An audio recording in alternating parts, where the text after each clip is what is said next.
Ladies and gentlemen, I am StooDogg. Today we're here with something unique and different. I have chosen to take a reaction video and a cooking sandwich making video and fuse them together to make a cooking sandwich making reaction video fusion. Today's video we are reacting to is by Lord of Patriarchy. He has a form of roast beef sandwich which, whilst I disagree with a few of the things on, in response I'm going to make a sandwich of my own, and you can see how reasonable minds can differ, ladies and gentlemen. Anyway, let's get on with the show. Engage.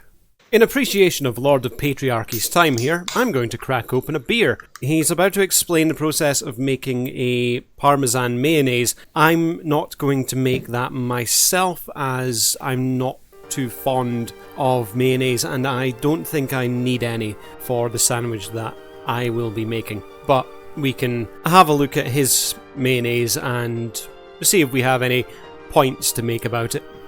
Okay, let's start this roast beef Cheeto sandwich off. First thing we need to do is make the garlic Parmesan mayonnaise. What you want is a cup of mayo, a teaspoon of pepper, about a half a teaspoon of lemon juice, 2 tablespoons of Parmesan, about a half a teaspoon of apple cider vinegar, and a quarter of a teaspoon of garlic powder. Give this a good mix and then let it chill out in a container in the fridge for at least 1 hour, maybe a little more. Sounds like a fairly solid mayonnaise. My only comment would be that with the lemon juice and vinegar might be a little bit sharp, might be a little bit on the acidic side. So my comment would be to mix a little bit of honey through it, or maybe a little bit of sugar. He states it's going to be left in the fridge for a bit, so if sugar was added to it, it would dissolve in the moisture over that time. Okay, let's assemble our sandwich. First thing we want to do is add a layer of Gouda cheese. My bun of choice is a cheese-topped, baked cob bun thing. I'm going to note here that whilst his bread appears to be quite soft and untoasted, I chose to give mine a quick blast in the toaster before doing anything. Towards the end of the video, he does put this in an oven for a while, so that covers your sort of toasting and cheese melting needs. We want this because it's nice, it's creamy, it's delicious. Then add the roast beef. The cheese that I've chosen for today's endeavour is chili cheese. It's significantly spicier than the cheeses that he uses. He uses the Gouda and he uses a cheddar, but I went for smoky chili cheese.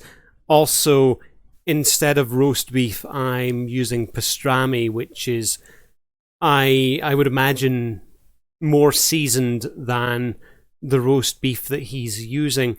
I would think that he's using unseasoned roast beef. He does suggest that the person making the sandwich could roast their own beef and cut the slices of beef off of it and use that for the sandwich as well, but I wanted to go for something a little more flavoursome, and when it comes to roast beef, for a British man like me, roast beef belongs on a plate with tatties and gravy and vegetables, not inside a cheese sandwich.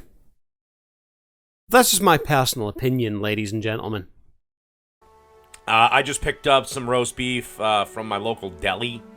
You could certainly, grab a fucking hunk of beef and cook it yourself, but I'm being lazy this time.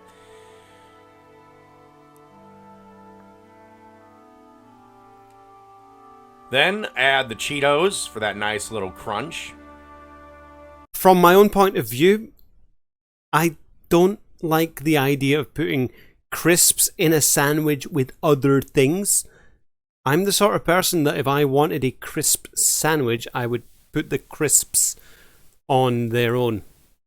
And by the way, I am aware that when I say crisps, I sound like I have a bit of a lisp, and when I say crisps, It sounds like I'm speaking to the cat, because at the end of crisps, I go ps ps, and it sounds like ps ps ps ps, like I'm speaking to the cat.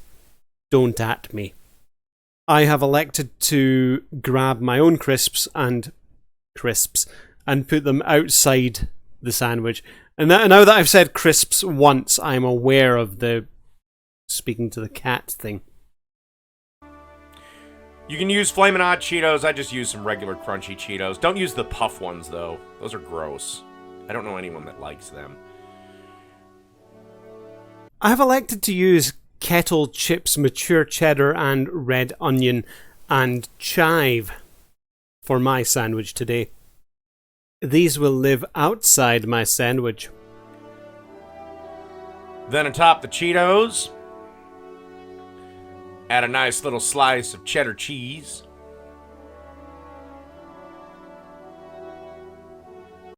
Now those look like some good quality slices of cheddar he's got there. Those look like the sort of things that we'd see in commercial kitchens here in the UK. As stated, I went for the chili cheese myself because I like to live on the edge. I like to live dangerously.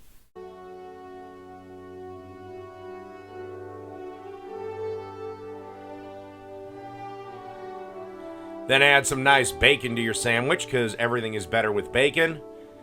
And then top with a little bit more roast beef and pop into a 400-degree oven for about 5 minutes or so. Whilst I do like bacon, I don't want bacon on my pastrami sandwich. And in my own point of view, the bacon that he has there looks quite overcooked for my taste. And as well as that, thinking about the mayonnaise and the cheese and the beef there as well as the Cheetos, the salt content of that is going to be pretty high. Oh, don't get me wrong, I mean, I'm no angel. I love a high salt content, but not for my lunchtime sandwich. Perhaps for my breakfast, if I'm really hungover, I'd go for a bacon and sausage sandwich. A bacon and sausage roll from, we have a bakery chain here called Greg's, but not today. Not today, I think. Not, I think, today. Come on. And through the magic of cooking show editing, these sandwiches are done. Now, last thing we want to do, remember that garlic parmesan mayo we made at the beginning of this son of a bitch? Take a squeeze bottle and just squeeze a generous old amount on there. This is really to taste, up to you. And then, of course, just because you want a little refreshing crunch, some iceberg lettuce that you've chopped up. And that's it. Roast beef Cheeto sandwich. Done.